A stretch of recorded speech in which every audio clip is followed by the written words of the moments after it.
In a mansion in Soren, Alyssa was sitting in the meditation pose, absorbing mana from AC rank mana gem. There were 3 of them available in front of her. This was the gift Asher had given her for ranking up to D rank. Unlike weapon users, mages ranked up purely based on the amount and quality of their mana. It was easy for a mage to rank up and become an S-rank hunter, but difficult for a sword user to become an S-rank hunter purely by using mana gems. People who chose the path of a mage needed strong mana meridians and a good flow of mana inside their bodies. But those who chose the weapon path needed a stronger body to withstand their mana. This was why, despite having so much mana, Asher still needed to expend that mana to increase the power of his physical body as well. Mana circulation techniques helped with that. Due to this long and hard process, ranking up was a difficult task for most people. Ranking up without proper resources was almost impossible. A bit far from her room, Emmy was pacing back and forth, nervous due to the emergency call that had happened earlier. Although she had received the message that it was nothing, she was more confused about Asher going to Maxwell suddenly when he told her he was going for a meeting with Tom. Although she didn't want to report Asher's activities, if Arthur insisted, she would have to tell them about all the activities that had happened so far. She looked back at one particular room in the mansion. How should I explain that? Emmy didn't know what to do, but she decided to wait until she was called for. She noticed a sound as she went outside to see, and she saw Tom with Gareth and a few others carrying 2 unknown men who had their hands cuffed with mana-restricting bracelets. "Who are they?" Emmy asked Gareth with a frown on her face. Gareth didn't know about them, so he looked at Tom. "You guys can go back now, and boss has said to take them to that room." Tom looked at Emmy and replied. Emmy frowned, but she nodded back at him.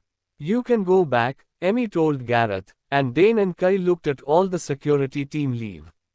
"What is this place?" Dane asked Tom with a smile on his face.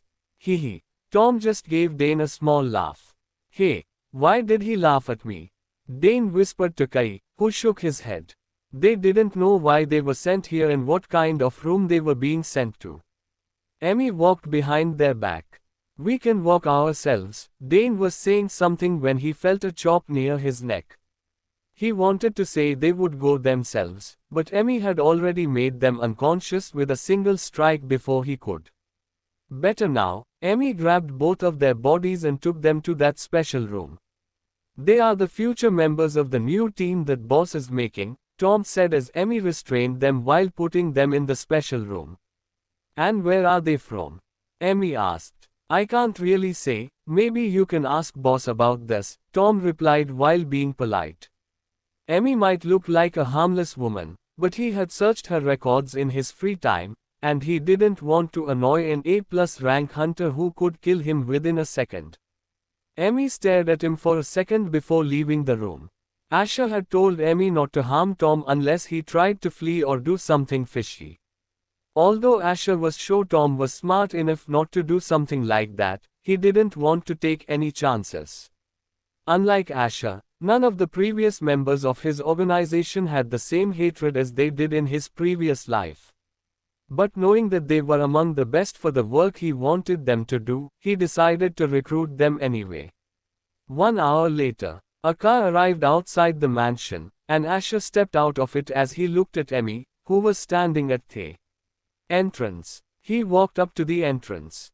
"I have handled everything, so make sure everything stays hidden," Asher said, and Emmy nodded back at him.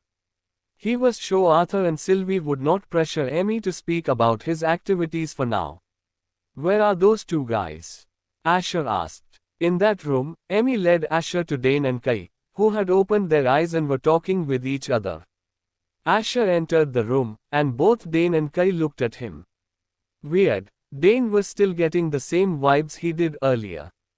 And looking at Dane's eyes, even Kai was sure that the heir of the Greville family was not as normal as people thought. "You can leave now and tell Tom to come here," Asher told Emmy. "As you wish, young master," Emmy replied as she left the room. She was sure that Dane and Kai could not harm or even touch Asher, so she could leave comfortably. Before we start talking, I have a few rules. Asher walked up near Dane and Kai, who was restrained to the chairs they were sitting on. Don't lie, Asher said, looking at Kai. Don't try to act smart, he turned to look at Dane. And no unnecessary questions, he said as both of them nodded. Dane and Kai were smart enough not to judge Asher by his age. In their whole life killing people and doing shady stuff, they had developed an instinct for when not to mess with someone. Unlike the leaders of those groups, people like Dane and Kai had to fight and survive every single day. Tell me your names, Asher knew already, but he still asked them. I am Dane. Kai. Both of them answered quickly. Ah, I heard you called for me, boss. Tom asked as he entered the room. You have the items, right? Asher asked, and Tom nodded as he walked to him. So both of you are wondering why you are here, right? Asher asked, and both of them nodded back at him. I have an offer for you, Asher said. Work for me, and you will get paid for it, Asher said, but Dane was confused. Why would he need people like us? Dane could not understand why the heir of one of the most powerful elite families was recruiting them.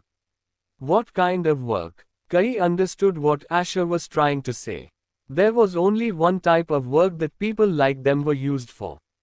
You will work for me on a few plans, and I will pay you 20 million or for each successful mission, plus your salary, Asher said as Tom brought out a paper-like thing. Dane's eyes widened as he heard what amount of money Asher offered them. It was way above what they had earned in Spider. Sign this mana oath with your mana imprints if you want to work for me, Asher said, but Dane looked at Kai. What if we reject it? Dane asked. Then both of you will die here, Asher replied, and he was serious about it. People like Dane and Kai were dangerous, but not right now. If they couldn't work with Asher, then he didn't want people like them to interrupt his plans in the future. What choice do we have anyway? Dane said, and Kai nodded back. We can still escape, Dane thought in his mind. Mana oath was just a method to know when the oath was broken. There was no significant damage for it, and if both of them escaped out of Somalia successfully, Dane was sure they could hide from the Greville family's reach. Asher looked at the two men in front of him. Take out the artifact, Asher said as Tom brought out a stamp-like artifact with a weird compass on its handle. This is a tracking artifact, and both of you will know about it, Asher said as they understood their position. This mana oath prohibits you from talking about my plans, actions, or words to anybody, Asher said, looking at them. His face was indifferent, and his crimson-red eyes had no emotions in them. The moment one of you breaks this oath, both of you will die, he said. So what do we have to do? Kai had accepted his fate, and working with someone like Asher was better. He will be your team leader, and I assume you understand what that means, Asher said as Kai and Dane nodded. So just follow whatever he tells you to do, Asher said as Tom smiled. Tom was just happy that he was not the only one to suffer here now. Contemporary romance. Dane and Kai exchanged glances before reluctantly nodding in agreement. As much as they disliked the idea of being under someone else's control, the benefits of working for Asher seemed to outweigh the risks. Plus, they knew that their chances of escaping were slim, especially with the tracking artifact and the mana oath in place. All right, Dane said, finally giving in. We'll do as you say. Asher took out the mana oath paper and used his mana to make an imprint on the bottom of it. Call Emmy later and make sure they sign it, one by one, Asher replied as Tom took the stamp-like artifact near Dane's arm. Tom pressed the artifact on his arms, and after a second, he removed it. That hurts, Dane muttered as his expression changed a little. On Dane's arm, a white sigil appeared and disappeared soon after. It was similar to the sigil that the artifact had, and on top of it, a white needle appeared, pointing toward Dane. Doing the same thing, Tom did the same thing to Kai, but his sigil was brown in color, and a brown needle appeared that was pointing at him. "Give the artifact to Emmy," Asher said as he looked at Tom.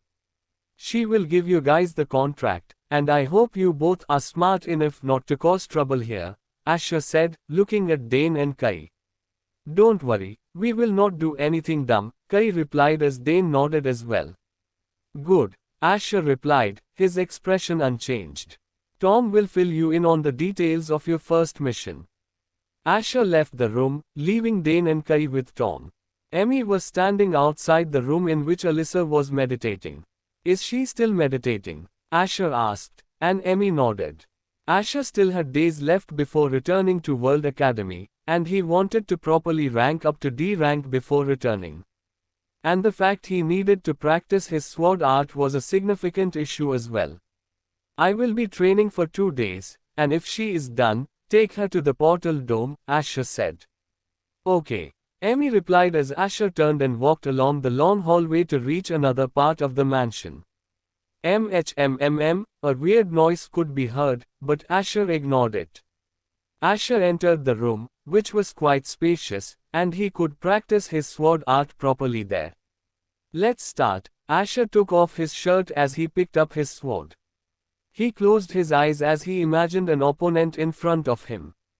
Asher raised his right hand as he followed a series of motions that were required for the technique he saw in the scriptures. Multiple steps were needed to successfully perform this technique, so Asher started with the first one. The first step was to coat the weapon in his hand with aura, which needed to be uniformly distributed upon the weapon's surface. Not perfect, Asher could see his aura was a bit denser on the blade than on the other part of the sword. He repeated the same process again and again. Finally, after more than 30 tries, Asher somehow managed to distribute the aura on his blade uniformly. The second step was even more complex than the first one. The next step required Asher to create a thin layer of mana around the sword between his aura and the sword. It was a layer that was meant to separate them. If the mana layer had been created before the aura, then the aura would not have been stable. It was a weird technique that required the person to have the talent of both a mage and a swordsman. The more Asher learned about the sword art, the more he could see that it required him to have excellent control over his mana, just like a mage did. Unlike weapon users, mages used their arsenal of spells to make up for the difference in their powers. Unlike low-level hunters, high-ranking mages could even control the mana around their surroundings and even change the flow of mana near them. And the amount of versatility a mage had was something a weapon user would not be able to achieve. A single high-ranking mage could even handle multiple people simultaneously if they had the mana pool to support their spells. Asher closed his eyes as he spread his mana sense to sense the environment around him.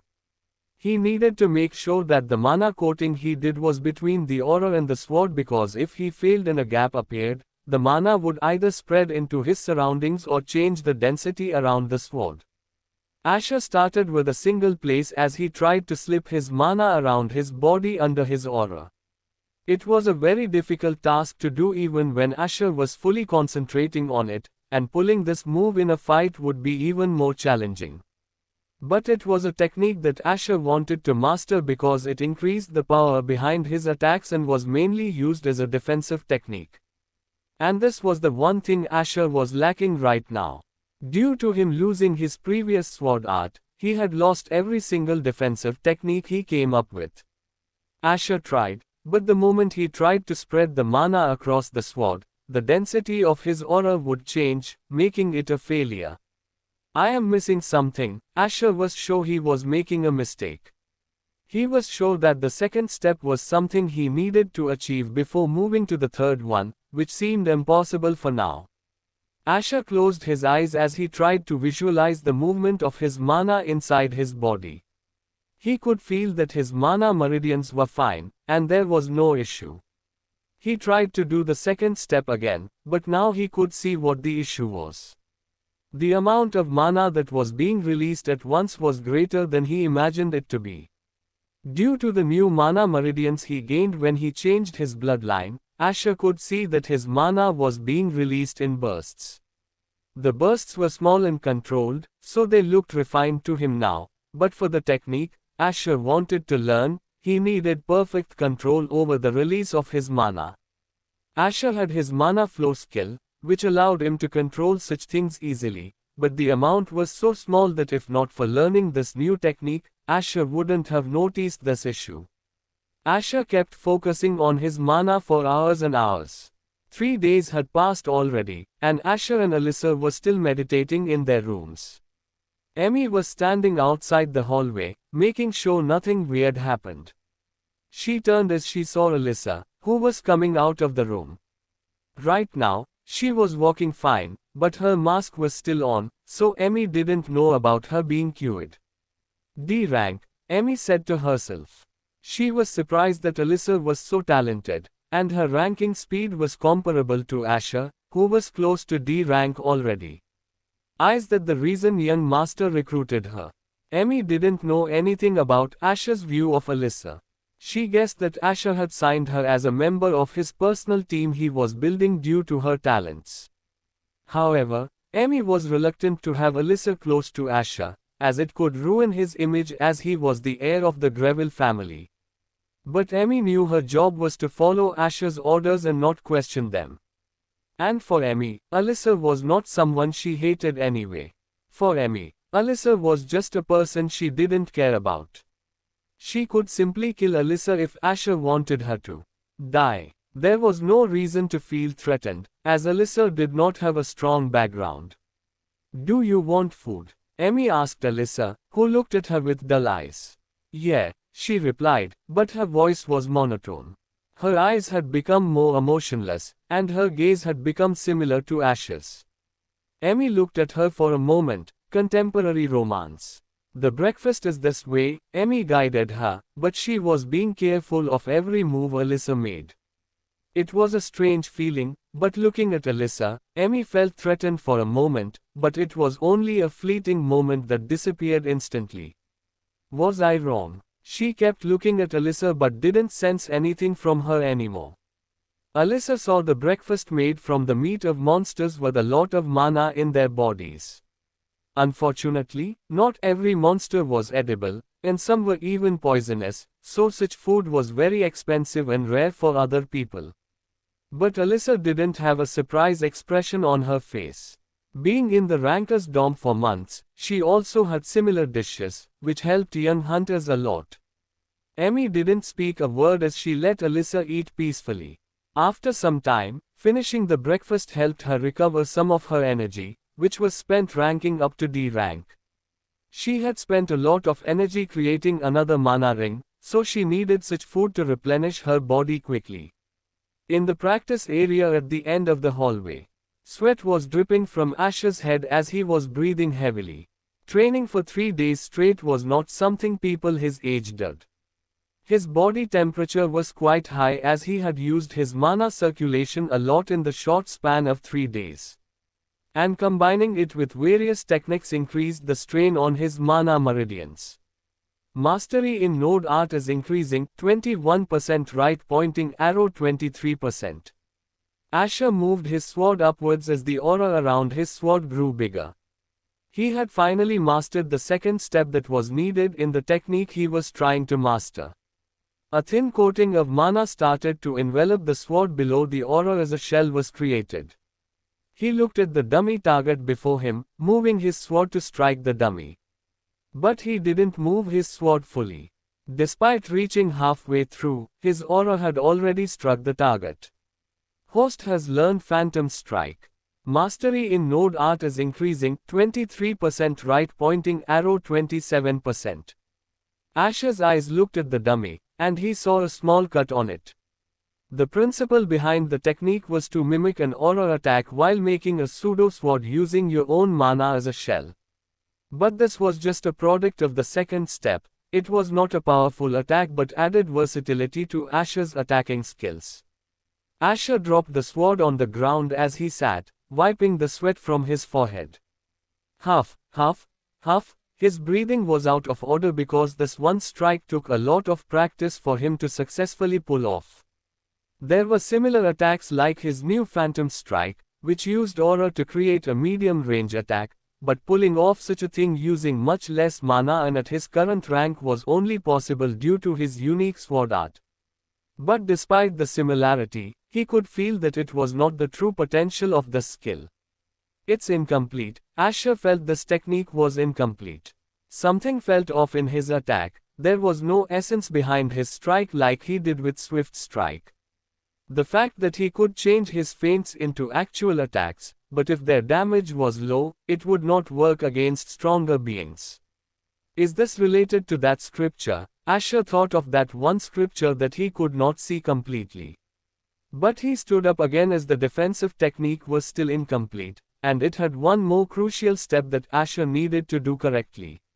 The third step, which was needed to perform this defensive technique, was a tricky one. Asher needed to control the mana outside his body and use that mana to move his aura around the air to create a barrier of sorts. Adds by Pub Future. This special technique allowed him to form a shield with a single slash of his sword, but the third step had tremendous difficulty. Even now, performing the first and second steps in continuation took a lot of effort from Asher, and he needed to return to the World Academy, so he decided to stop for today. Asher stood up and went to the shower in the training facility. Most of his body was red due to the amount of mana he was trying to control both inside and outside of his body. After a couple of minutes, he left the room and went to the hallway, where he saw Alyssa coming out with Emmy. "Young master, your breakfast is ready," Emmy said. "You are done with your training, right?" Asher asked Alyssa, who was looking at him. "Yeah," she replied. "We will leave for the World Academy soon, so you can rest in the meantime," Asher said as he went to eat his breakfast. Unlike Alyssa, his body was almost out of energy. He not only needed a good amount of food, but his body also needed rest due to the extreme pressure it was under for the past 3 days. "Make sure that nobody enters this mansion," Asher told Emmy, who was serving him his food. "Any movements from the Moonlight Guild?" he asked. "Not for now," Emmy replied. "If Tom asks for money, use the funds under a stack," Asher told her. After the quick breakfast, Asher stood up to leave for the World Academy. He had already achieved his goals, so there was no need to stay outside the World Academy any longer. He would have gone to a dungeon to increase his level, but he had a time limit before they needed to return to the World Academy. He stood up and saw Alyssa, who was standing near the entrance lobby of the mansion. He could see that she was wearing the ring-type artifact she had received from Asher, Contemporary Romance. "Let's go," Asher said as Emmy opened the door, and their car was already ready. Alyssa was wearing a hoodie, so nobody could recognize her with Asher. Alyssa looked at Asher briefly before stepping into the car but quickly averted her gaze. "Why am I calm with him?" Alyssa questioned herself, but she had no answer for it.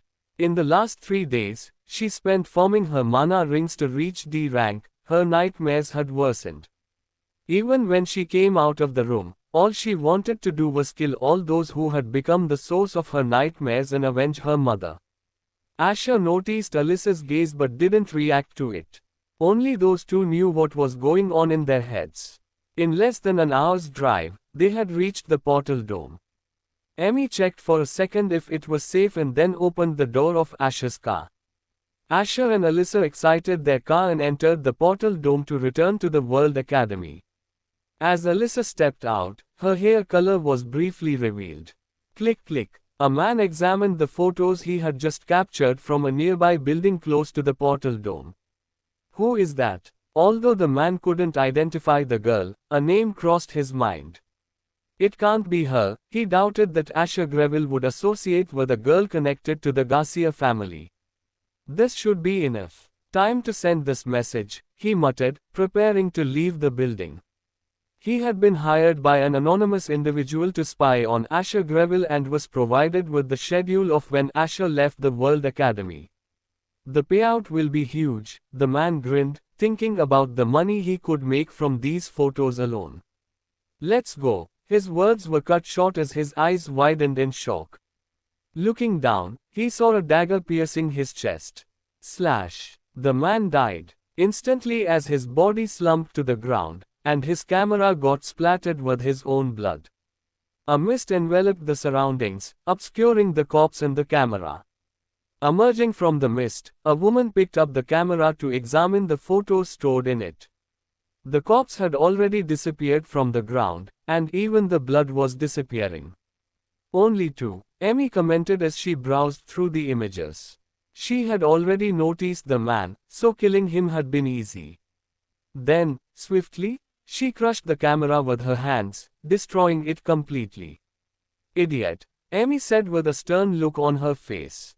At first, when she noticed the man, she couldn't believe someone would be bold enough to spy on the Greville heir in Soren. Seeing it herself, she didn't know whether to laugh or be angry at the audacity of this man. With that, Emmy turned, and the mist dissipated from the surroundings. Asterisk asterisk asterisk asterisk asterisk asterisk asterisk asterisk asterisk asterisk asterisk asterisk asterisk asterisk asterisk asterisk.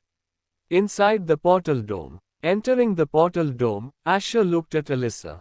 Don't reveal your rank until necessary, he advised her. Alyssa nodded back at him. Any other tasks for me? Alyssa asked, knowing the amount of resources given to her. She knew that she needed to show her worth in some way to repay the amount of resources that Asher had spent on her. Not for now, Asher replied, as Alyssa was not needed for his current plans outside the World Academy. Until the stage was ready, there was no need to bring Alyssa into his plans. Both of them showed their special rings that were given to them by Erman and used the portal to go to the floating island where the World Academy was built. Alyssa went ahead of Asher as he was going in a different direction.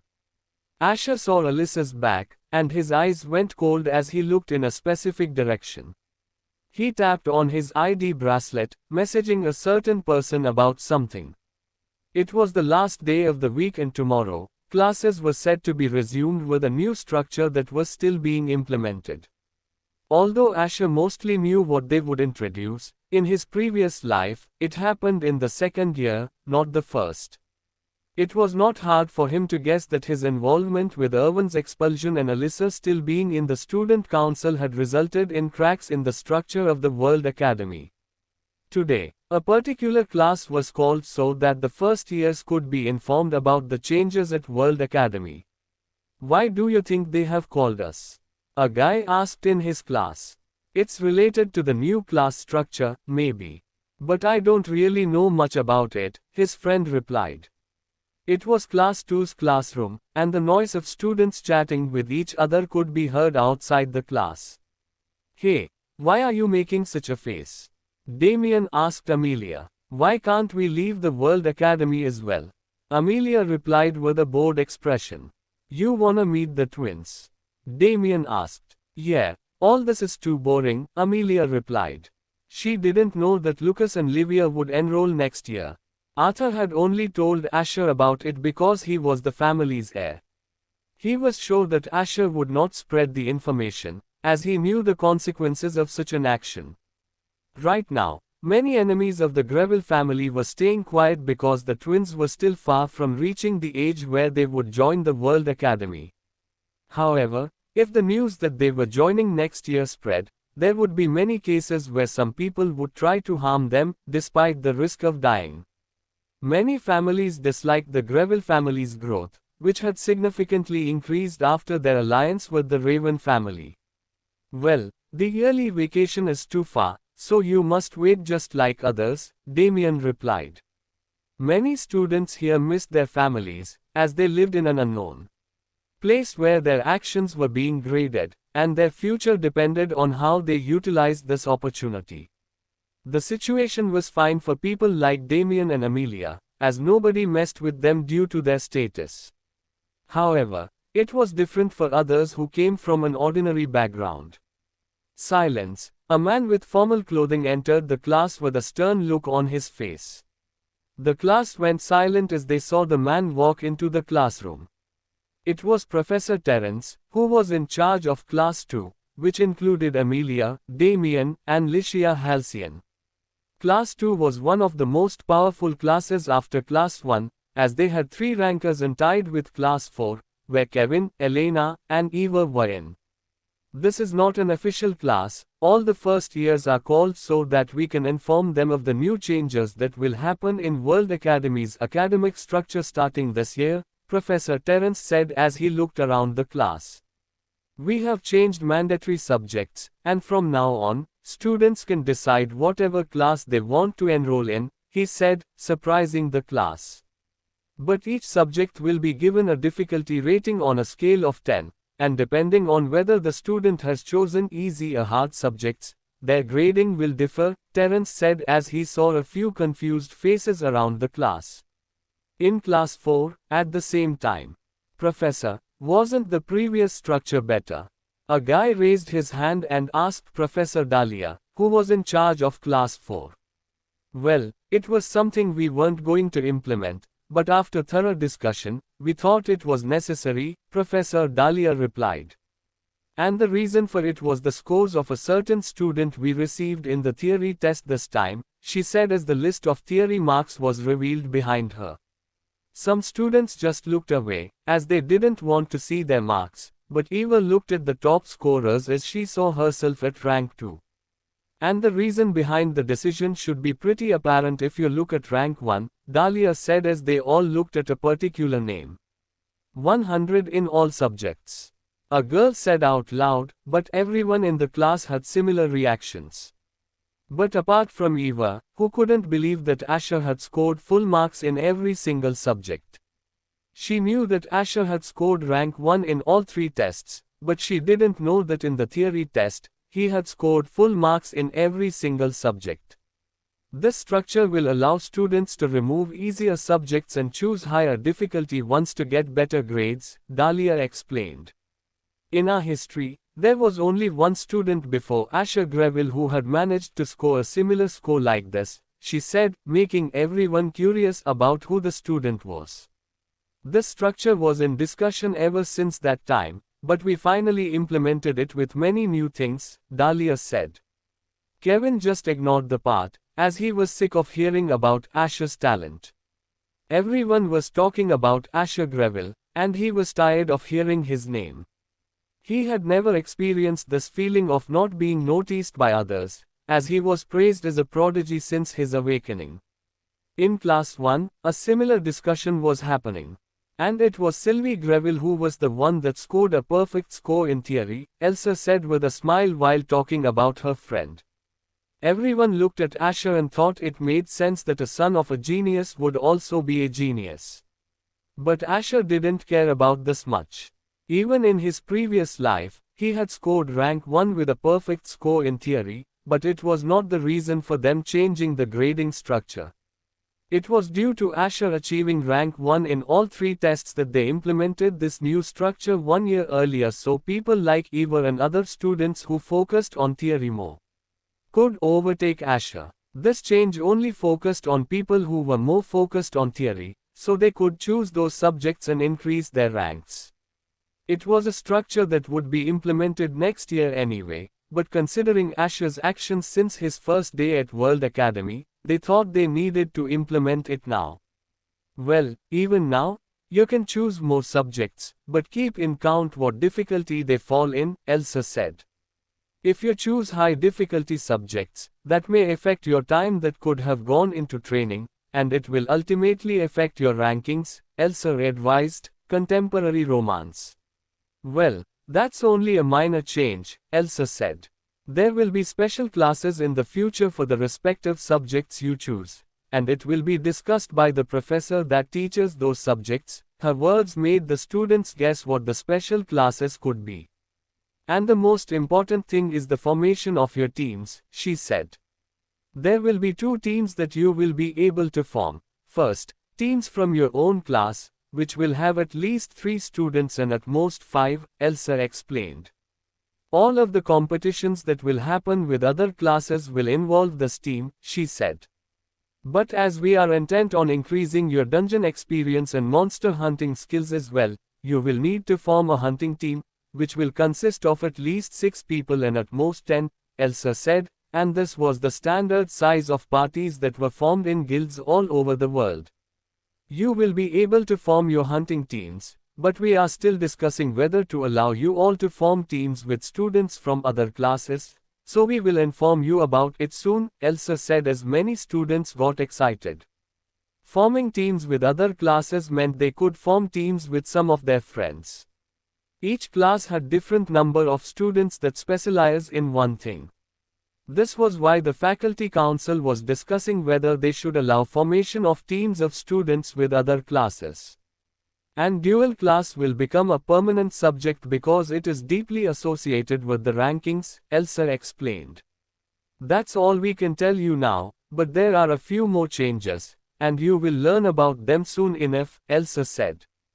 And there is a little announcement about the auction that will happen in 2 days, Elsa said, as many students got excited at this announcement. When Elsa mentioned the part about the auction, many students cheered up, as they had heard that they could bid on artifacts through the auction. After those auctions, some people even sold those artifacts at the trade center. As you know, at World Academy, we don't allow you to bring artifacts inside, but throughout history, the presence of artifacts was significant, Elsa said. Even though some of you might call artifacts fake strength or not even consider them in the rankings, nobody can undermine their impact and value to society, Elsa's words were true. Despite being an external power source, many hunters, including the highest ranked hunters, used artifacts. Going to a dungeon without proper equipment and artifacts was even considered suicide by the high-ranking hunters. All kinds of artifacts were discovered in the dungeons, and they could be used for various purposes.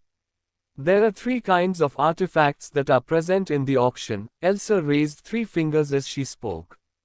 First are the dungeon artifacts found in dungeons in the outside world and bought by World Academy, she said. Second, the artificial ones are the most common ones in the auction. They are made by humans and have a variety of uses, and these are the ones that you should aim to bid on, Elsa said. These man-made artifacts were the ones that occupied most of the items in the auction. And the third ones are the artifacts that your seniors register in the auction because they are useless to them, she finished and looked at the class, seeing one girl raise her hand. She gestured for her to speak, and the girl stood up from her seat, contemporary romance. But Professor, we don't have enough GP to bid on them, a girl said, as many others also nodded. They were just first years, and apart from a few, none had yet managed to cross the 1000 GP mark. As you know, you are only first years, but from tomorrow you can visit the task center, which works like a guild task hall where you can find various tasks from which you can earn GP, Elsa replied. Apart from assignment tasks that will be given to you each month, you can do many other tasks to earn GP at the task center, which are posted by some of the professors and even some seniors, Elsa explained. The task center was another facility that some students and professors used to spend their GP. It was a place where small tasks like being a sparring partner and helping seniors with their work could be done for a small amount of GP. Some first-year students purchased GP even to learn and get help from the senior-year students. It was the way students could circulate the amount of GP they had with each other. What if we buy GP from the trade center? A guy asked, as he came from a reasonably wealthy family. Well, if you can find enough GP in the trade center for the auction, very well, go ahead, Elsa said with a smile on her face. The trade center was a facility that allowed students to sell and purchase almost anything in the World Academy that they owned. And only senior year students had the most amount of GP with them. Therefore, a very small amount of GP was available in the trade center, which was insufficient to compete in the auction for later bids. For example, among the third-year students, most of the GP was distributed to Leonard Tervian, Raylan Whiteheart, Tyrone Martell, and people like them. It was distributed among the top rankers of each year, and Asher already knew about it. Even if Asher bought most of the available GP at the trade center, he still would need more GP to compete in the auction. It was simply an advantage for the senior year students, and it would take Asher months to accumulate an amount that could compete with the second year. But don't focus on artifacts too much. We only allow a rank and below so that a huge gap doesn't appear between students, Elsa said as many students breathed in relief. Even if Elsa said this, she knew that having an artifact was an advantage for the students regardless if that advantage was big or small. Those with normal backgrounds could only try to save enough GP to buy the artifacts in the next auction that would happen when they reached their second year. Many of you have the artifacts you found in the dungeon exploration, and we allow those artifacts, so you can use those, Elsa replied. But many of them were still unhappy because most of those artifacts were useless to them, and most teams had decided to sell them at the trade center for GP. There was a simple way to identify if a student carried artifacts. Each artifact had a particular mana wavelength that was unique to them. Due to the runes written on them, even man-made artifacts like nano armor had a unique mana wavelength to them. There were many wavelength detectors placed all around the World Academy. But unfortunately, apart from professors and a few staff members, no one was allowed to register artifacts for themselves. This mana wavelength could be recorded from the dungeon gate itself, so the artifact from the C-rank dungeon that was currently with Alyssa was already registered in the database around the World Academy. It was a loophole Asher abused, which allowed them to use a B-rank artifact without anyone knowing. A runemaster needed to study the ring closely for hours to determine anything about the rank of the artifact. So Alyssa could openly use that artifact after the auction. Many low-rank ring-type artifacts would appear at the trade center soon after the auction. Well, that was all, and tomorrow will be the day the mana density increases in the whole floating island, Elsa said.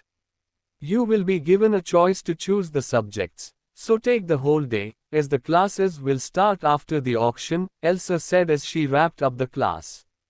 I would advise that you take some time to think about what subject you want to choose, Elsa said as she stood up. You can go back now, she said, leaving the room soon after. Asher also stood up to leave the class, and everyone watched him quietly as he left the room. Are you attending the auction? Vanessa asked Alyssa as she stood up. Alyssa, who took out her wheelchair to sit on it, looked at Vanessa and shook her head. No, I was going, so if you change your mind, you can come with me, Vanessa talked with Alyssa as they left the room. The students of Class 1 looked at Vanessa, who was talking with Alyssa, and their faces had a frown, but none dared to step up and speak to them. Nobody wanted to mess with two rankers, and Alyssa was in the student council, and they had heard that rankers were allowed to use mana outside of duels. Asterisk asterisk asterisk asterisk. In Class 4, Professor Dahlia had just left the room after giving a similar explanation to Elsa's. You are lucky, Kevin, you will get an artifact from your big sister, Elena smiled at Kevin. Oh, come on, you know she will get you one as well, Kevin looked at Elena. Well, Eva, you are the luckiest one among us, Kevin said. Yeah, your brother would use most of the GP to get you one of the best artifacts, Elena said as Eva just smiled. Will he come back soon though? Elena asked. His treatment will end in a few more months, so he will join after 5 to 6 months, Eva replied. They were talking about Reese William, who was currently getting treated in the Williams household due to one of his injuries while ranking up. Well, if you asked him, Reese would also get you one. Surely, he wouldn't deny his brother-in-law, Elena teased Kevin as Eva giggled. Do you want me to ask? Eva asked. Don't tease me. Come on, Kevin said with a smile. Should I tell them about it? Kevin thought for a second but decided not to. So, what subjects will you be choosing? Elena asked Eva. Not much, but I will add some difficult theory subjects, Eva replied. Why don't both of you ask my sister about it? She can help you with a few suggestions, Kevin offered Eva. Sounds like a good idea, Eva replied as they approached the ranker's dorm. In the faculty block. How many students do you think will enroll in your course this year, Professor Neiman? A man in his 30s asked as he picked up some books.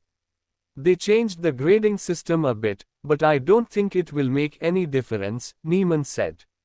I heard it was because of Asher Greville's score that they implemented this a year earlier than planned, his assistant said. It's useless. I met that boy when he was younger, and I can confirm that his intellect is way higher than his peers, Neiman replied, but his assistant looked doubtful. Well, but this will surely be beneficial to boost the rankings of those students who are academically gifted, Neiman said. This new structure was made so that students who were not practically gifted at combat and mana-related abilities could compete equally among others. Even though society only praised strong people, there were still people like Tom Guylip who were gifted in a unique field. Neiman supported this cause for many years, but the idea was rejected, as, at the end of the day, only strong hunters could defeat dungeons and maintain peace. Well, it's not like many students are interested in runic theory anyway, and among those who will join, there aren't many that will excel in rune arts, Neiman replied as he looked at his assistant. Despite being hard to learn, a person still required a certain amount of talent to excel at runic arts. Learning it was impossible if you didn't have the knack for it. And that was the reason many people stayed away from runic arts. It was better to waste their time learning another course that could help them somehow, even if they failed. They don't understand that learning under you is a privilege only a few get, his assistant replied instantly. I am just an old man, even in the Artisans Association, there are still a few more that are better than me, Neiman replied as he laughed a bit. But those old geezers don't even like teaching others, the assistant thought. Neiman smiled at his assistant as his thoughts were visible on his face. When should I schedule the first class? The assistant asked. Do it 1 week after the auction, Neiman replied. In a temple-like building in World Academy. A particular silver-colored flower was present on the ground shining brightly, but only one petal was left. The flower started withering as the last petal fell on the ground, and after a second, it dissolved into the ground. The ground started shining, and an intense mana wave flowed from that one spot, covering the whole floating island.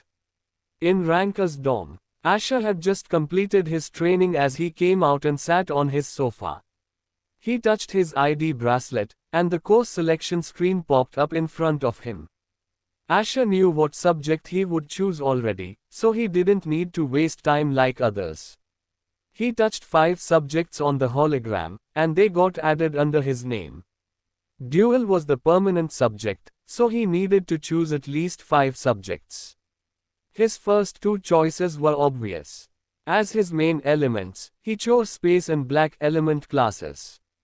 And Space Element had a 7 rating on the difficulty score out of 10, for Black Element, the rating was 6. Both were elements that needed a lot of practice and knowledge to master them. These classes had strict criteria that only allowed those with their affinity to join that class. Even the fire element only had a difficulty rating of 6, similar to the other elements. His third choice was runic arts, as he wanted to learn more about them. It was a necessary step he needed to do. Runic arts had a difficulty score of 8. His fourth choice was spell weaving, which was a class that only those who wanted to improve their talents as a mage would attend. It was a standard class for all mages, so its difficulty rating was 6, which was similar to classes that taught elemental magic. His fifth and last choice was beast mastery, which was the advanced version of beast theory. Typically most people would not choose the subject as it was on the easier side, but it was the best one for Asher. Although not sure, Asher knew that this course would have a slight change, and monster hunting would be introduced as part of this course. And many students who wanted practical experience against monsters would enroll in it.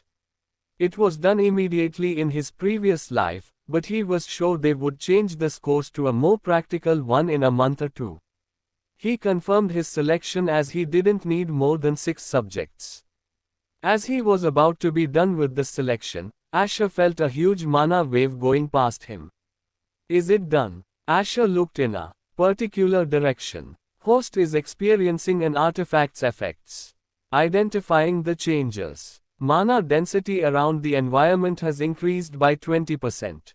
Everyone on that floating island could feel the increase in the mana density as the air got easier to breathe, and their bodies felt refreshed. Normally such effects could only be gained inside special rooms that were made with mana gathering rooms, but the famous SSS rank artifact that only World Academy possessed could do this without any runes. Asher looked at his ID bracelet as a few notifications appeared on it. Less than attention. The mana density has increased, so there is no need to panic about it greater than. It was a standard message for the first years who would be experiencing this effect for the first time. Less than in case you are feeling dizzy, make sure to visit the medical facility greater than. Many students could not handle the sudden increase, so to help them, they were called to the medical facility to get certain medications that helped with mana circulation for a short time. Less than auction announcement. The auction will be held tomorrow greater than. Less than there will be no classes tomorrow, and those who are attending the auction should know that the trade center will open the day after tomorrow greater than. It was a simple announcement to inform students about the auction, as the trade center was closed a week before the auction, so that sudden transfer of GP was impossible. Asterisk asterisk asterisk asterisk asterisk asterisk. Tom entered a room as 3 doctors were operating on Dane and Kai. Are you sure we should stay awake? Dane looked at Tom. Contemporary romance. Don't worry, they will not cut you open, probably, Tom replied. Wait, but you can just make us faint. Dane looked back at the man standing near him. Sir, we don't need to cut. We can destroy the tracking chips by sending certain mana waves, the doctor replied. So I will live with a broken chip inside me. Dane looked at Kai, who was lying down quietly. Dane shut up and let him do his job. Kai glared at Dane. Don't worry, sir, your body will destroy the chip once it becomes useless, the doctor replied. It was obvious that a rank hunter's body would be different from an unawakened human's. They just needed to destroy the mana casing around the chips, and Dane and Kai's bodies would get the job done. Tom came out of the room as he looked at the tracking pattern he had copied from the information he got from the chips. Will they work inside mana crystals? Tom was not sure, so he was experimenting with different things. Asher had given him a clear objective, which he needed to complete within weeks so their plans could go forward. Tom went into his room so he could tweak the tracking chips more perfectly so they could work around potent mana crystals. Oh, right. Almost forgot to check on the footage, Tom muttered as he opened a particular footage of the building. So the route is still the same. Seeing that nothing had changed, Tom continued his work. Asterisk asterisk asterisk asterisk asterisk asterisk. In the student council room. Tyrone entered the room and saw Raylan talking with Kevin and his friends in a hologram. I will talk to you guys in a bit, Raylan said as she cut the call. Raylan, you have the funds of all student council, right? Tyrone asked. Yeah, apart from their personal GP, I have enough GP for the last bids, she replied. Well, did you get any information about the ranks of the artifacts? Raylan asked. Not much, but I heard Leon was trying to loan GP to Asher Greville, Tyrone said as he observed the expression on Raylan's face. Haha, why is that guy getting so concerned about a mere first year? Raylan said, but Tyrone didn't believe her. She was the one who was keeping tabs on Asher Greville the most since the day Asher had injured her brother Kevin in a 1v20 duel. Raylan stood up and took out a few artifacts. We will put these artifacts for the second years, so you can go submit them. Raylan took out a few artifacts. Do you think we will win the later bids, Leon? A guy asked Leonard, who was looking up at some stuff on his ID bracelet. Well, considering Reese gave them his money, We can at least take half, Leonard replied. Why are the fourth-year students interfering? They should just focus on their graduation, a guy spoke irritatedly. Unlike third-year students, almost all the fourth-year students were busy completing their assignments and exams required for graduation. Most were outside of World Academy and no longer interested in artifacts presented in World Academy's auctions. Unlike other first to third-year students, the final examination of the fourth-year students didn't allow the use of artifacts, so they didn't need to waste their GPs in the auction. Well, she is his fiancée copyright A after all, Jack replied, and many guys frowned. Raylan was considered one of the most beautiful girls in the World Academy, so it was apparent many boys here also admired her secretly. Some were even from elite families, but they couldn't even approach her because she was engaged to Rhys Williams, the heir of the Williams family. Rhys was the rank 2 student among the fourth-year students and among the most infamous names in the World Academy. He was pretty famous in the World Academy, but only a few students from influential backgrounds knew about his true personality. The only reason no one was cursing him here was because of Leonard, who was known as being good friends with Rhys Williams. Although right now, Leonard was basically going against Raylan, both he and Rhys were still good friends. Leonard's blood faction was challenging the student council, which all happened after Rhys returned to his family to recover from an injury.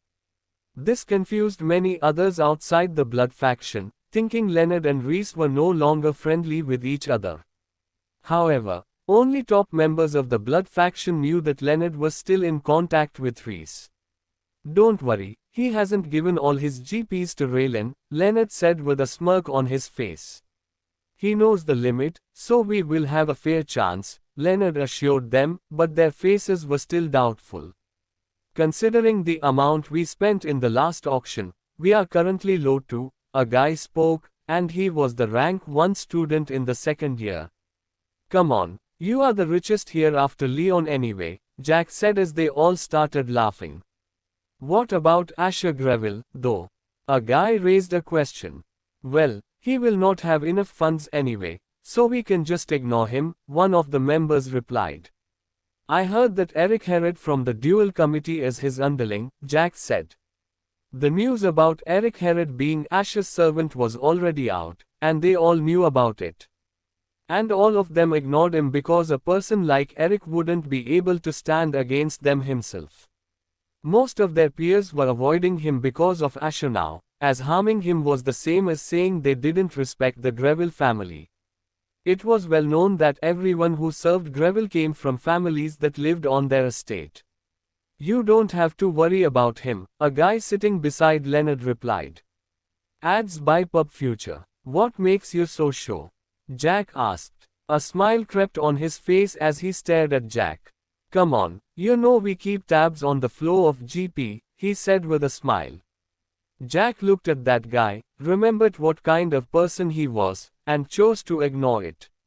Leonard noticed Jack's expression. Don't worry, I will take care of him, Leonard said, and nobody objected.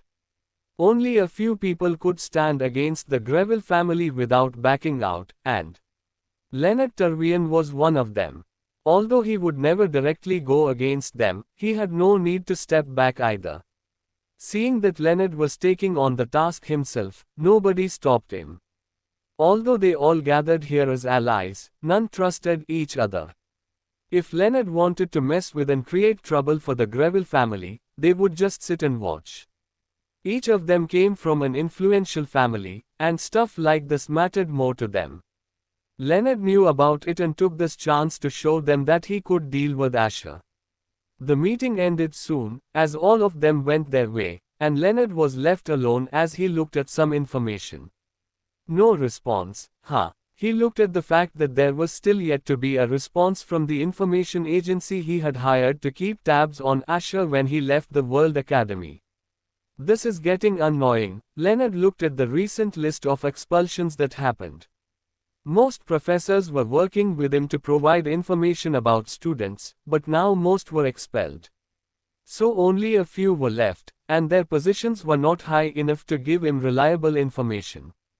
Let's see how long it will take me to find your weaknesses. Leonard smiled as he kept looking at all the information he had gathered.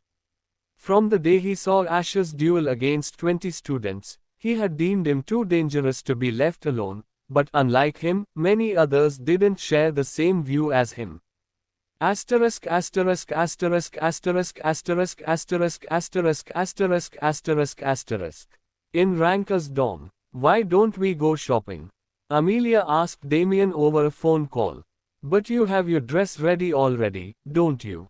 Damien asked. I do. But exclusive dresses will be presented today, and maybe we could buy those, Amelia replied. But shouldn't we save GP for artifacts? Damien replied with an awkward look on his face. I will not spend that much, come on, Amelia pouted as she looked at Damien. The artifact they got was suited towards Damien, so Amelia still needed one for herself.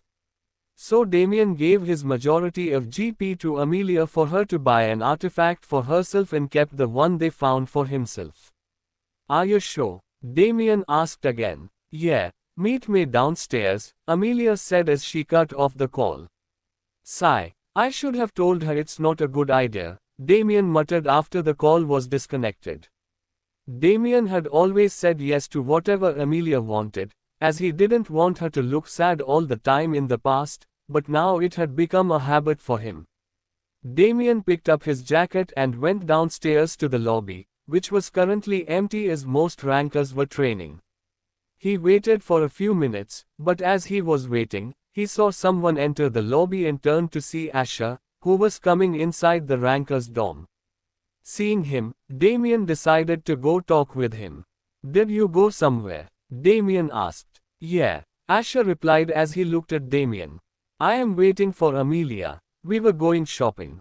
Do you want to come? Damien offered, but he knew that Asher would mostly reject it. Sorry for the wait, Amelia said as she came out of the lift and saw Damien talking with Asher.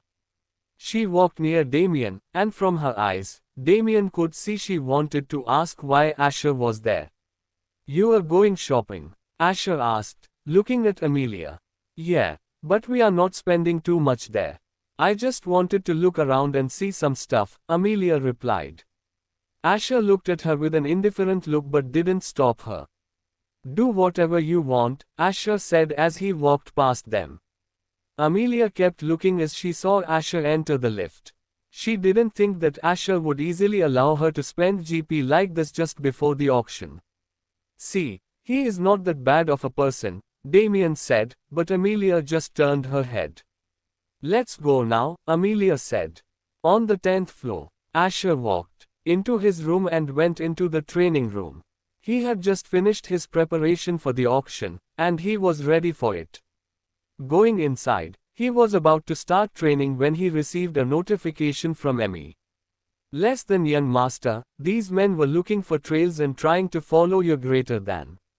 Asher looked at the dead bodies of several men and the information they were gathering about him just before they died.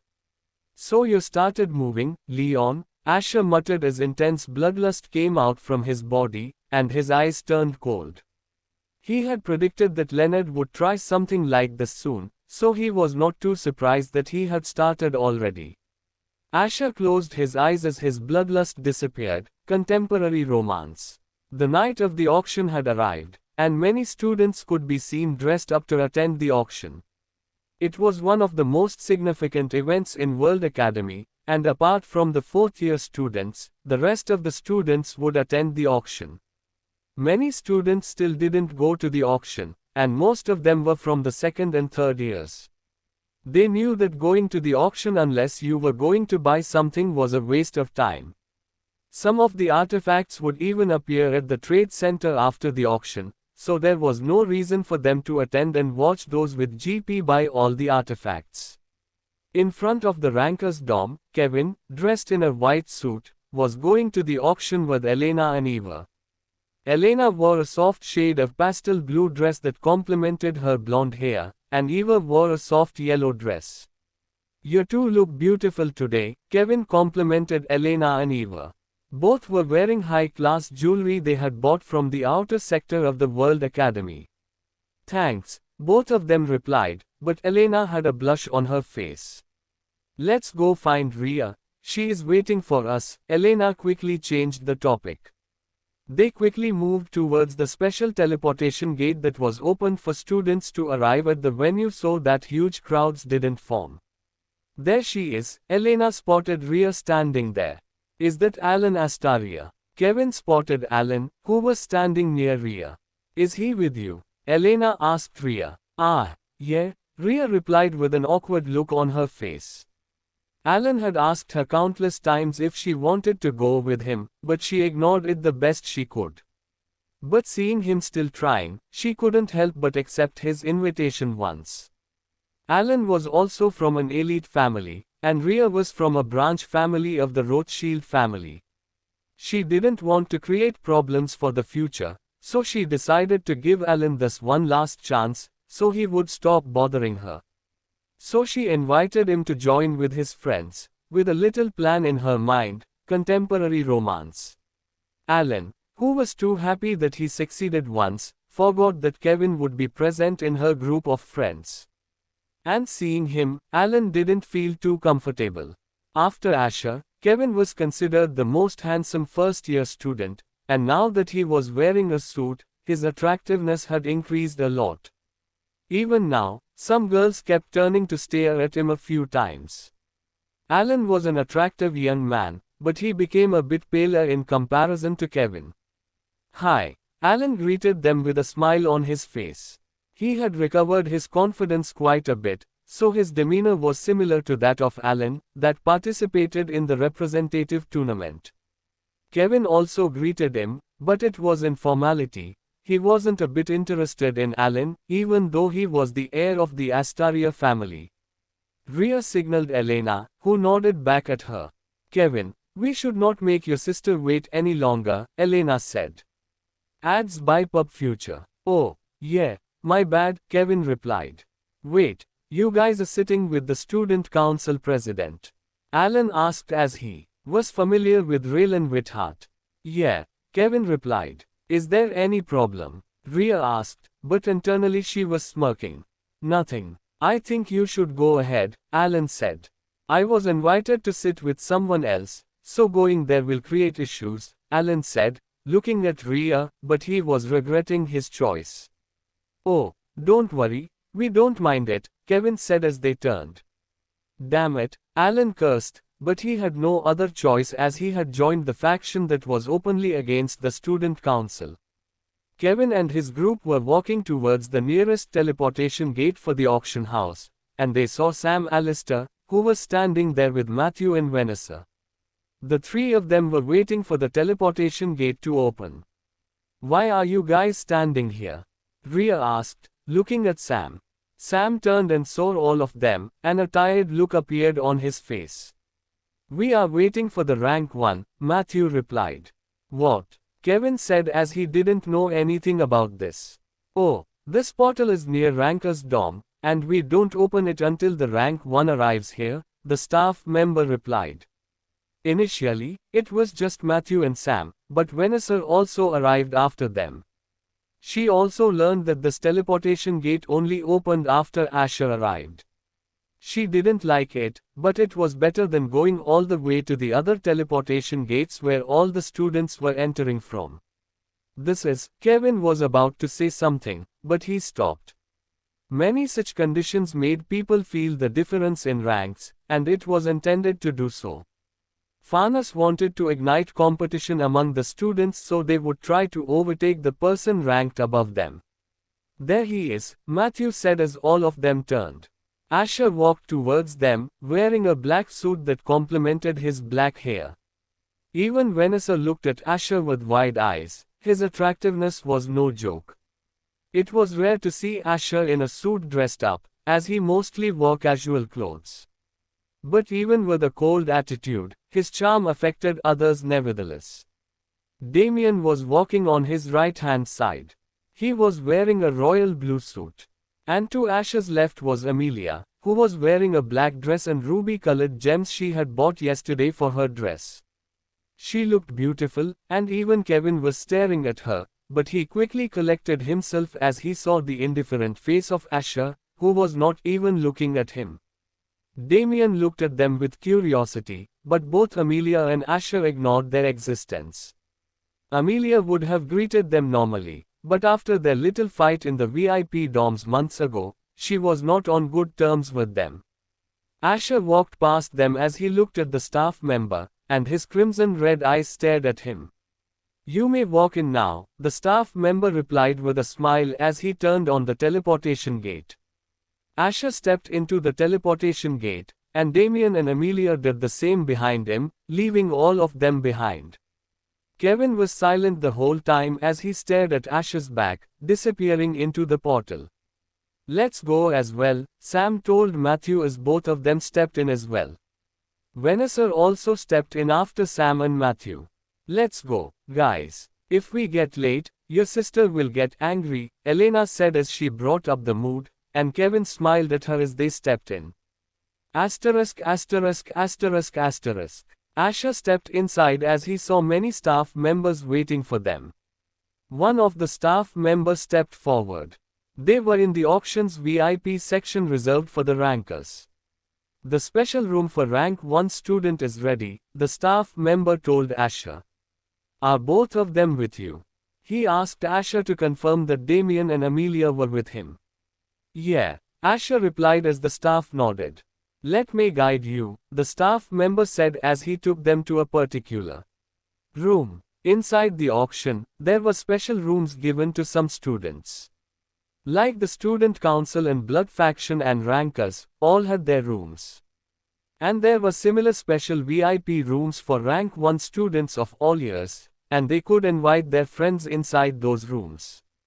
Unlike other rankers, Asher had his own room to bid and enjoy the auction from.